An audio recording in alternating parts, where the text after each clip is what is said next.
Hello बच्चों, let us read the question. The question says, explain how sexual reproduction give rise to more viable variations than asexual reproduction. यानी explain कीजिए कैसे sexual reproduction ज़्यादा viable variations को rise देता है as compared to asexual reproduction. How does this affect the evolution of those organisms that reproduce sexually? और ये कैसे affect करता है उन organism में evolution जिनमें sexual reproduction होता है। तो हम देखते हैं पहले एसेक्सुअल रिप्रोडक्शन में क्या होता है। तो एसेक्सुअल रिप्रोडक्शन में एक ही पेरेंट की जरूरत होती है ना। यानी सिंगल पेरेंट इन्वॉल्व होता है एसेक्सुअल रिप्रोडक्शन में। तो सिंगल पेरेंट इन्वॉल्व होगा तो डीएनए जो होगा वो कॉपी होगा सिंगल पेरेंट से, ठीक है। यानी एसेक्सुअल रिप्रोडक्शन में DNA is copied from single parent. अब सिंगल पेरेंट से डीएनए कॉपीड होगा तो वेरिएशंस होंगे ही नहीं, है ना। वेरिएशंस नहीं होते, इसीलिए एसेक्सुअल रिप्रोडक्शन से जो ऑर्गेनिज्म रिप्रोड्यूस करते हैं उनके जो प्रोजनी होते हैं वे अपने आप में भी आइडेंटिकल होते हैं and they are even identical to their parents. यानी progeny is genetically identical to parents. Parents उनकी जो प्रोजनीज होंगी वो पेरेंट्स से जेनेटिकली आइडेंटिकल होंगी क्योंकि सिंगल पेरेंट इन्वॉल्व है, तो वेरिएशन ही नहीं होगा। As well as among themselves, ठीक है। जैसे दो प्रोजनीज हैं, तीन प्रोजनीज हैं, तो वो भी अपने आप में जेनेटिकली आइडेंटिकल होंगी।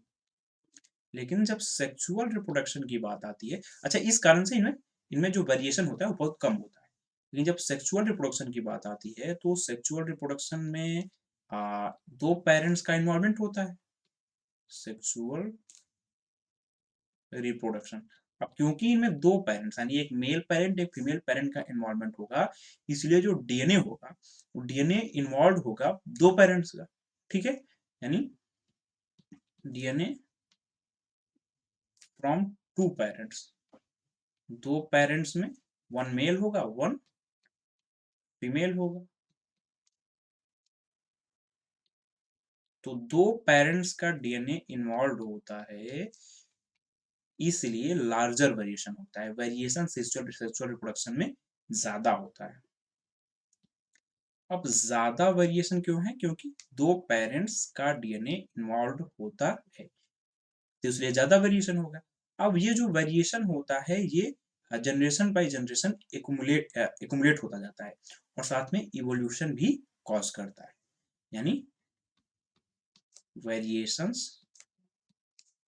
गेट एक्यूमुलेटेड, वेरिएशंस एक्यूमुलेट होते रहते हैं generation by generation with generations, और इवोल्यूशन के लिए भी वेरिएशंस ही रिस्पॉन्सिबल होते हैं, ठीक है।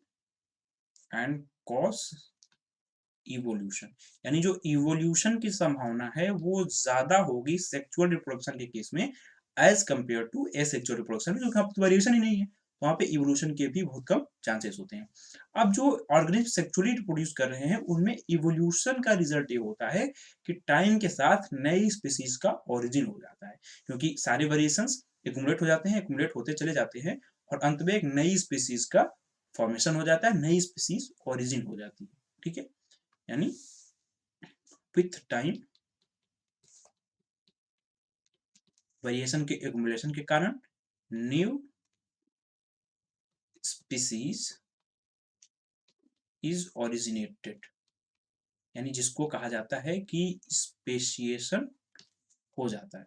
स्पेशिएशन क्या होता है? नई स्पीसीज का ओरिजिनेट होना ही स्पेशिएशन कहलाता है, ठीक है। So this was all about this question, hope you understood it well, best of luck.